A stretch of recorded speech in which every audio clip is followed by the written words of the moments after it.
जी, नहीं, बात बिल्कुल आपकी सही है। चीन ने जिस तरीके से धीरे धीरे, चाहे वो पूरा अफ्रीका हो, चाहे वो पूरा प्रशांत महासागर, मतलब हर तरीके से स्ट्रैटेजिकली, बिजनेस, डिफेंस, बहुत क्लोज चला गया है वो अमेरिका के। और 10 साल या मे भी उससे कम समय में भी हम कुछ वर्ल्ड ऑर्डर बदलता हुआ देख लें तो बहुत आश्चर्य नहीं होगा, क्योंकि ज़्यादा खबरें या ज़्यादा बातें हम चीन की करते नहीं उस लिहाज से। हम सिर्फ वहाँ से लड़ाई झगड़े या बॉर्डर कन्फ्लिक्ट की बात करके रुक जाते हैं, दयाल साहब। लेकिन अगर ये चीन वाला ही एंगल हम पकड़े, आज ये जो पूरा एशिया है, इसे कंट्रोल करने के लिए, चीन को कंट्रोल करने के लिए, आप क्योंकि आप तक डिप्लोमेट भी हैं, इंडिया ज़्यादा इंपॉर्टेंट है या पाकिस्तान जैसा देश ज़्यादा इंपॉर्टेंट है? जो इंडिया पाकिस्तान फेस ऑफ में ट्रंप साहब का फेस आया, ठीक है, उन्होंने हो सकता है दोनों देशों के बीच में एक सीज फायर करा दिया, लेकिन उन्होंने उसका जैसा इस्तेमाल किया, जैसा बार बार उसका गाना गाया, और जिस तरीके से गाना गाया उन्होंने, जिस तरीके से, मतलब वो उन्होंने इंडिया पाकिस्तान को ऑलमोस्ट, अगर मैं जितनी समझ रखता हूं, भारत और अमेरिका के जो रिश्ते थे और दोनों के बीच में जो एक अंडरस्टैंडिंग बनी थी, उसको ऐसा लगा कि 40 साल पीछे धकेल दिया। उन्होंने कहा दोनों देश महान है, दोनों के पास ग्रेट लीडरशिप है, दोनों का ये है, मतलब जैसे भारत और पाकिस्तान में तो अंतर ही खत्म कर दिया। और अमेरिका का राष्ट्रपति है, वो ऐसे चलते फिरते ये बात कैसे कह सकता है? देखिए, ये वही डोनाल्ड ट्रंप है जिन्होंने जनवरी 2018 में ये कहा था कि अमेरिका ने पाकिस्तान को $33 बिलियन दिए और जवाब में पाकिस्तान ने सिर्फ झूठ और फरेब दिया। Pakistan only gave back lies and deceit. वही डोनाल्ड ट्रंप है, वो आज पाकिस्तान को कह रहे हैं बहुत अच्छा देश है, बहुत बड़ा देश है, वहां की लीडरशिप बहुत महान है, और पाकिस्तान के साथ बड़े नजदीक संबंध बनाने की कोशिश कर रहे हैं। और जैसा दूसरे स्पीकर ने कहा, ट्रंप की पॉलिसीज उनके पर्सनल इंटरेस्ट से बहुत कनेक्टेड होती है। अब चीन की बात, चीन को उन्होंने इतना बड़ा बुरा भला कहा और 125% टैरिफ लगा दिए, चाइना ने भी बड़ी हाई टैरिफ लगाए 100%। आज शाम की खबर है कि चीन और अमेरिका में अब एग्रीमेंट हो गया है, ट्रेड डील हो गई है, और डोनाल्ड ट्रंप ने अनाउंस कर दिया है कि हम जल्दी साइन कर लेंगे और जो भी इख्तलाफात से खत्म। तो किस तरह से ये अपना रुख बदल लेते हैं और इनकी जो पॉलिसीज हैं किन फाउंडेशंस पे चलती हैं, ये कभी कभी बहुत मुश्किल होता है इनका अंदाज लगाना। अब इनकी पॉलिसीज भारत के प्रति क्या है? देखिए, ट्रंप हर कंट्री को एक तरह से मार्केट की तरह देखता है। भारत को ट्रंप ने हमेशा एक डिफेंस मार्केट के तौर पर देखा है। इंडिया जो है वो वर्ल्ड का बिगेस्ट इंपोर्टर है डिफेंस इक्विपमेंट का, अमेरिका बिगेस्ट एक्सपोर्टर है। अमेरिका चाहता है कि हम उनसे ज्यादा से ज्यादा डिफेंस इक्विपमेंट खरीदें, यानी अमेरिका से। हम चाहते हैं कि मेक इन इंडिया, हम आपसे हथियार लेंगे, वेपन सिस्टम्स लेंगे, लेकिन उसके साथ हमको टेक्नोलॉजी दीजिए। बात इस पर रुक जाती है क्योंकि ट्रंप जो है वो ट्रांसफर ऑफ टेक्नोलॉजी के फेवर में नहीं है। अब आगे का रास्ता क्या है? देखिए, कुछ रुकावटें आई हैं जिसकी वजह से आज वो ट्रंप नहीं है जो कि हमको 3-4 महीने पहले सुनाई पड़ रहे थे। मोदी जी को कहा माय ग्रेट फ्रेंड वगैरह, आज जो है ये कुछ दूसरा राग गा रहे हो, पाकिस्तान और इंडिया को हाइफोनेट कर रहे हैं और हर तरह से कोशिशें कर रहे हैं कि पूरी सब कॉन्टिनेंट में ऐसी पॉलिसी हो ताकि वो अमेरिका का दबदबा बनाए। चीन को जहां तक रोकने की बात है, देखिए, वो एक गेम प्लान हमेशा कहते हैं, we want to counter China, contain China. अब चीन के साथ बिहाइंड द सीन्स उनकी क्या डीलिंग्स होती हैं वो दूसरी बात है, और उस संबंध में पाकिस्तान एक रोल प्ले करता है और कर रहा है, क्योंकि पाकिस्तान के जो अमेरिका के साथ जो नए ताल्लुक बन रहे हैं उसमें चाइना एक फैक्टर है। अमेरिका चाइना के साथ जो डील्स करता है उसमें वो पाकिस्तान का इस्तेमाल कर रहा है, ये बात अब काफी साफ हो गई है। अब इसके अलावा देखिए, जो पुतिन के बारे में एक टाइम पे डोनाल्ड ट्रंप ने कहा वो कैसे बदल गए, उनको क्रेजी भी कह दिया बाद में। तो ट्रंप किस तरह की बातें करते हैं वो वक्त वक्त बदल जाता है, और उसके अलावा वो ये कभी नहीं स्पष्ट करते कि उनकी असली पॉलिसी क्या है। हमको अंदाजा लगाना पड़ता, हमको एनालिसिस करनी पड़ती, और जैसा दूसरे स्पीकर ने कहा, हमको बड़ा सतर्क रहना पड़ेगा डोनाल्ड ट्रंप के एडमिनिस्ट्रेशन के साथ, क्योंकि वो ऐसी पॉलिसीज बनाएंगे जिनसे शायद हमको नुकसान हो सकता है, वो हमारे हित में नहीं। और ये सडन चेंज देखिए, एक तरफ तो वो इतनी मतलब ये थोड़ा अनएक्सपेक्टेड सबके लिए रहा होगा, शायद हमारी सरकार के लिए भी रहा होगा, द वे डोनाल्ड ट्रंप या उनके एडमिनिस्ट्रेशन ने बिहेव किया पाकिस्तान के साथ, जो भी फेस ऑफ हुआ। फिर अचानक से एक दिन किसी दिन हो सकता है, जैसे अभी सुब्रमण्यम साहब कह रहे थे कि वो कह देते हैं कि अरे टिम कुक साहब आप भारत में फैक्ट्री ना लगाएं, मैं तो नहीं चाहता हूं। हो सकता है वो वहां अपने देश में सुनाने के लिए कह रहे हो, टिम कुक यहां फैक्ट्री लगा भी देंगे, कोई उनकी बात नहीं सुनने वाले। फिर भी जो बाकी चीजें हैं, चाहे आप यूएन में वो पर्टिकुलर एक सीट की बात कर ले, उसका भी मैं पीछे से मैकेनिज्म समझ लूं, लेकिन ओवरऑल स्वस्ति जो बार बार ये चीजें बोल रहे हैं, कह रहे हैं, कर रहे हैं, और इनफैक्ट अभी जो हमारे फाइटर प्लेन्स आ गए, हमारी बहुत सारी डीलिंग्स हैं और इंडिया इसके लिए ओपन है कि भाई वो जो हमें, जैसे अभी दयाल साहब बता रहे थे, अमेरिका के साथ दिक्कत है कि टेक्नोलॉजी देने के लिए तैयार नहीं, इंडिया कहता है टेक्नोलॉजी लाइए और बिल्कुल आपको देनी पड़ेगी, रशिया या कोई और देश देने के लिए तैयार है, हम उससे खरीदेंगे। लेकिन क्या वो इस बात पे इतनी बाह मरोड़ेंगे कि वो सारी चीजों को न्यूट्रलाइज कर देंगे? आई थिंक 2-3 हफ्ते पहले की बात है, उनके कॉमर्स सेक्रेटरी, उनका मैं नाम भूल रहा हूं, लेकिन उन्होंने साफ कहा कि हम नाराज थे थोड़े, क्यों? क्योंकि आपने हमसे नहीं लिया, रशिया से ले लिया, और अगर आपको हमारे साथ आगे बढ़ना है तो आपको हमसे डिफेंस इक्विपमेंट खरीदने होंगे। इतनी खुली बात कभी कभी नहीं आई अमेरिका की तरफ से। तो विपिन, इसमें बहुत सारी बातें हैं। पहली बात ये कि डोनाल्ड ट्रंप ने ही नहीं कहा है। देखिए, जो मेन भारत को जिसमें चिंता करने की बात है वो डोनाल्ड ट्रंप के स्टेटमेंट्स को लेकर नहीं। I think we are way too obsessed with Donald Trump, और डोनाल्ड ट्रंप अपनी हर बात को 4 दिन बाद बदल देते हैं। तो अब इसमें कोई नई बात नहीं है। और एक बहुत अच्छी बात यहाँ पर एक एक्सपर्ट ने बोली कि अनप्रेडिक्टेबिलिटी ही उनका पैटर्न है, तो now his unpredictability should not surprise us. What worries me Vipin is something else. देखिए, ऐसा है कि आपने भी अगर पिछले एक दिन में, जो पिछला एक ये मतलब परसों की रात और कल आज दिन में जो आपने कुछ स्टेटमेंट सुने होंगे, जैसे पॉल कपूर से। तो पॉल कपूर जो है वो अभी नॉमिनेट हो रहे हैं, और ट्रम्प साउथ एशिया में के बड़े हैवी वेट जाने चाहते हैं। आप उनके स्टेटमेंट्स देखिए, वो केवल डोनाल्ड ट्रम्प की बात नहीं है। वो कह रहे हैं खड़े होकर कि इफ कंफर्म्ड, मैं परस्यू करूंगा सिक्योरिटी कोऑपरेशन विद पाकिस्तान, जहां अमेरिका का इंटरेस्ट है। एक टॉप अमेरिकन जनरल कह रहा है कि पाकिस्तान जो है वो उनका बहुत बड़ा पार्टनर रहा है काउंटर टेररिज्म में, और टाइज विद पाकिस्तान के लिए वो, मतलब इंडिया के साथ टाइज के चक्कर में पाकिस्तान के साथ टाइज को वो नजरअंदाज नहीं करेंगे। तो ये वहां पर आपको डोनाल्ड ट्रंप नहीं, आपको कहीं ना कहीं एक अमेरिकी रुख में जो ये चेंज है ये बड़ा ऑब्वियस है।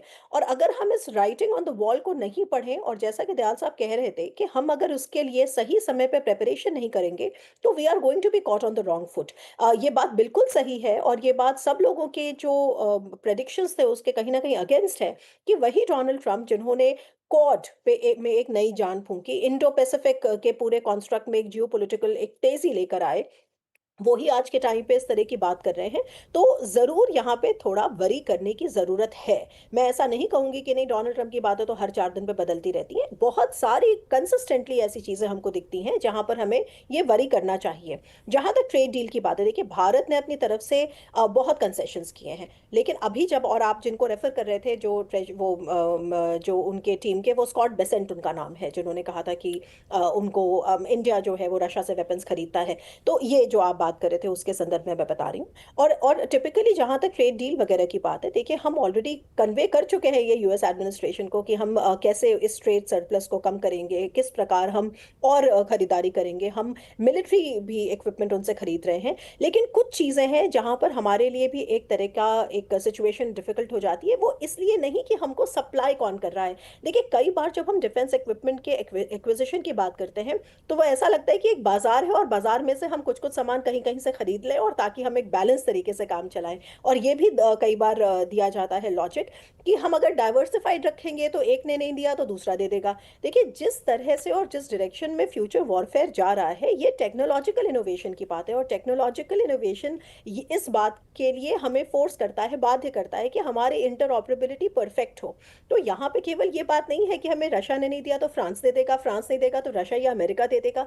जितने तरीके के हम इस तरह के नाना प्रकार के के व्यंजन सजा के रखेंगे अपनी आर्टिलरी में, मतलब अपने आर्सेनल में, आई एम सॉरी, उतनी ज़्यादा इंटरऑपरेबिलिटी को लेकर हमें कठिनाई होगी, क्योंकि जो टेक्नोलॉजी अब आएगी 10 साल में वो टेक्नोलॉजी अभी नहीं थी, तो हमारा काम आराम से चल रहा था। तो इसलिए हमको इन चीज़ों के बारे में और सघन रूप से विचार करना पड़ेगा। आई एम श्योर हो भी रहा होगा, बिहाइंड क्लोज डोर्स हो रहा होगा।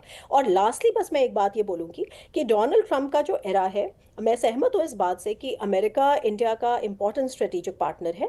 सबसे इंपॉर्टेंट स्ट्रेटेजिक पार्टनर अभी फिलहाल है कि नहीं, मैं इसमें अब अपने विचारों को लेकर उस तरह से लिबरल नहीं हूँ जैसा कि मैं कुछ महीने पहले तक थी। लेकिन जहां तक पाकिस्तान की बात है, हमें थोड़ा स्ट्रेटेजिक पेशेंस दिखाना चाहिए और देखना चाहिए कि टेक्निकल एस्पेक्ट्स में, पॉलिसी जो डोमेन्स है वहां पे क्या चेंज आ रहा है। क्योंकि अगर आप केवल कथन और बयान और स्टेटमेंट्स की बात करेंगे तो आप कैसे बात कर सकते हैं? क्यों, तो वो आए दिन कुछ ना कुछ ऐसा बोलते रहते हैं जिसका कोई सर पैर नहीं निकलता, या फिर जो सर पैर निकलता है वो इतना चिंताजनक होता है कि we can not keep losing our sleep over it. So I would say कि जो लिटमस टेस्ट है वो पॉलिसी चेंजेस में देखना चाहिए हमको, जब वो आएंगे और जब आएंगे तो कैसे होंगे। इसीलिए सबसे पहले मैं इस अर्ली हार्वेस्ट ट्रेड एग्रीमेंट के डिटेल्स को देखना चाहती हूँ कि अमेरिका किस हद तक हमें अगर बाध्य करता है कि हम अपने एग्रीकल्चर और डेयरी और इन चीज़ों को हम ओपन करें, जिसके लिए प्रेशर है अब उनकी तरफ से।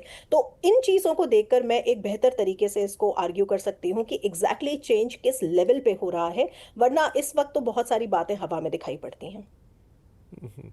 वो खुद बाहर निकल गए WTO से और उन्होंने खुद को बाहर निकाल दिया वर्ल्ड हेल्थ ऑर्गेनाइजेशन से, इस तरह की चीज़, लेकिन वो बाकी दुनिया से एक्सपेक्ट कर रहे। खैर वो लंबी और दूसरी बहस चली जाएगी। तो आरती जी, ये सारी चीज़ों में अब हम कैसे समझें अमेरिका और भारत के रिलेशनशिप को? चलिए ट्रंप को समझें और ट्रंप से अमेरिका को समझें कि सिर्फ ट्रंप नहीं है जो ऐसा बदल रहे हैं, ये पूरा अमेरिका ही बदल रहा है। जैसा अभी स्वस्ति भी कह रही कि शायद 4 महीने पहले हम सब बात कर रहे होते तो शायद ये हम ऐसी बात नहीं कर रहे होते। टू एन एक्सटेंट हम सबके लिए एक सरप्राइज है। तो क्या इसको आते हुए हमने नहीं देखा, या ये सिर्फ एक ट्रंप है इसलिए है, बाद में ठीक हो जाएगा? अमेरिका हमारा बहुत बड़ा स्ट्रैटेजिक पार्टनर है। अभी कुछ सामरिक बिंदुओं पर भी स्वस्ति ने बात बोली। अगेन वो टेक्निकल पॉइंट है, उसकी बहस में जाएंगे तो लंबा पड़ेगा कि अगर आपको एक ही तरह की डिफेंस टेक्नोलॉजी चाहिए, वरना आपका एक विमान अलग है, दूसरा विमान अलग है, तीसरा तीसरे देश का है, तो वो स्ट्रैटेजिकल वॉरफेयर में उसके इश्यूज होते हैं। तो क्या करें हम, कैसे समझें, और कैसे अब अमेरिका जो कि इतना बड़ा पार्टनर है, वो उसने शायद हमारे ऊपर एक प्रश्न चिन्ह सा लगाया कि हम समझ नहीं पा रहे हैं कि वो चाह क्या रहे हैं। विपिन, मालूम नहीं कि आपको क्यों आश्चर्य हो रहा है। मुझे लगता है कि काफी समय से इनफैक्ट इंडिया यूएस रिलेशंस पे एक क्वेश्चन मार्क बन ही रहा था। इनफैक्ट बाइडेन एडमिनिस्ट्रेशन के समय से ही हमने वो चेंजेस जो अभी हमको बहुत ज्यादा चुभ रही है, हमने वो चेंजेस ऑलरेडी बाइडेन एडमिनिस्ट्रेशन के अंडर देखी।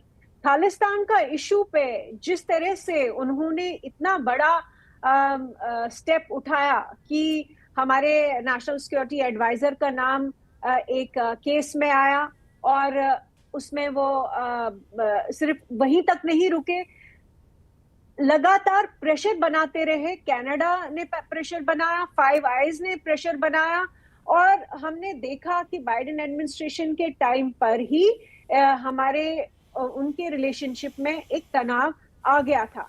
अब रही बात कि आश्चर्य आपको क्यों हो रहा है कि यूएस कर क्या रहा है। यूएस इनफैक्ट पिछले, जैसा मैंने पहले भी बोला, कि पिछले 10 साल में ये डिस्कोर्स, इनफैक्ट पब्लिक डिस्कोर्स है, ये कोई छुपा नहीं है, सीक्रेट नहीं है, कि यूएस लगातार जो है टेक्नोलॉजिकल डेवलपमेंट और एडवांसमेंट जो हुई है एआई में, जो सोशल मीडिया तो एक बहुत छोटा अंश है उसका। इलॉन मस्क एक्स को, ये सोचने वाली बात है, लोगों को आश्चर्य हुआ कि इतने बिलियंस ऑफ डॉलर्स उसने एक्स पे क्यों खर्चे। ये कहीं ना कहीं दिखाता है कि हम या तो कॉम्प्रहेंड नहीं कर पा रहे हैं कि अमेरिका में जो चेंज आया है पिछले 10-15 साल में, टेक्नोलॉजी की वजह से, एआई की वजह से, जिसकी वजह से ऑटोमेशन, जब हम लगातार बात कर रहे हैं कि ऑटोमेटेड हो रही है सारी इंडस्ट्रीज, जॉब्स। इनफैक्ट मेरे पैनलिस्ट ने इनफैक्ट एक इम्पोर्टेंट बात कही कि कई सारी जॉब्स जो है, फॉर एग्जांपल एग्रीकल्चर में, मैन्युफैक्चरिंग में, या कई सारी अलग इंडस्ट्रीज में वो जॉब्स वापस नहीं आएंगी जो चाइना को चली गई थी। कई सारे लोगों का इनफैक्ट ये सही मानना है कि जो ट्रम्प की कंस्टिट्यूएंसी है वो भी कहीं ना कहीं थोड़ी बहुत डिनायल में है कि उनको वो सारी नौकरियां वापस मिलने वाली है। वो नहीं होने वाला है। लेकिन क्या होने वाला है? ये होने वाला है कि एआई और टेक्नोलॉजी की वजह से नई जॉब जो क्रिएट हो रही है, उनके लिए जो स्किल्ड लेबर है वो अलग ही टाइप का होगा। वो लोग जिन्होंने ग्लोबलाइजेशन में चाइना को जॉब चली गई या बाकी दुनिया को जॉब चली गई, जिसमें उनका नुकसान हो गया, वो हो गया है। That is over, that's done. उस पे पॉलिटिक्स की जा सकती है, उस पे डोनाल्ड ट्रंप मागा मूवमेंट के लीडर बन सकते हैं, उस पे वो पावर में आ सकते हैं। लेकिन जो अभी हो रहा है वो ये है कि अमेरिका का जो ओवरऑल स्ट्रक्चर है, इंस्टीट्यूशनल स्ट्रक्चर्स जो एक एरा के लिए सूटेबल थे, इकोनॉमिक जब हम इकोनॉमिक लिबरलाइजेशन की बात करते हैं, ग्लोबलाइजेशन की बात करते हैं, फ्री ट्रेड की बात करते हैं, जिसमें टेक्नोलॉजी जो है अलग किस्म की थी और अभी जो आ रही है वो अलग किस्म की है। तो ये दोनों में एक डिफरेंस है और वही जो डिफरेंशियल की हम लगातार बात करते हैं, उसी की वजह से यूएस इंडिया रिलेशनशिप में भी तनाव होगा। जैसा कि यूएस और चाइना के बीच में भी तनाव है, बाकी दुनिया के बीच में भी तनाव है। डोनाल्ड ट्रंप सिंबलाइज कर रहे हैं उस डिफरेंशियल को, जो एक ट्रांसफॉर्मेशन हुआ है अमेरिका की इंडस्ट्रीज में। चूंकि अब सबसे ज्यादा, इनफैक्ट अगर देखा जाए, सबसे बड़ा यूएसपी उनका टेक्नोलॉजी है, सबसे बड़ा यूएसपी उनका एआई है, और उसमें वो चाइना को अपना कोर कॉम्पिटिटर मानते हैं, राइवल मानते हैं। लेकिन ट्रंप की अगर आप देखें, जितनी भी टैक्टिक्स देखें, वो चाइना को लेकर हो, वो बाकी दुनिया को लेकर हो, पाकिस्तान की भी मैं बात करूंगी, उनके टैक्टिक्स जो है वो बिल्कुल सबके सामने है कि वो एक मैक्सिमलिस्ट पोजीशन लेते हैं और फिर वो नेगोशिएट करते हैं जब दूसरी पार्टी को लगता है कि रिस्क या स्टेक्स जो है बहुत ज्यादा है चाइना के लिए भी। अब चाइना के साथ अगर उनका एग्रीमेंट हो रहा है तो चाइना ने भी रिकैलिब्रेट की है अपनी कई पोजीशंस और वो ट्रेड डील उनके साथ करेंगे। वैसे ही पाकिस्तान की बात है।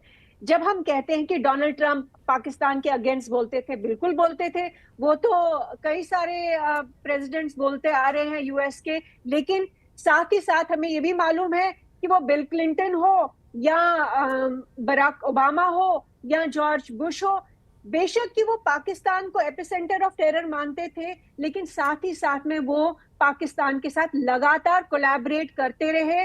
वो अफगानिस्तान का इशू हो, वो ईरान का इशू हो, वो इंडिया का इशू हो।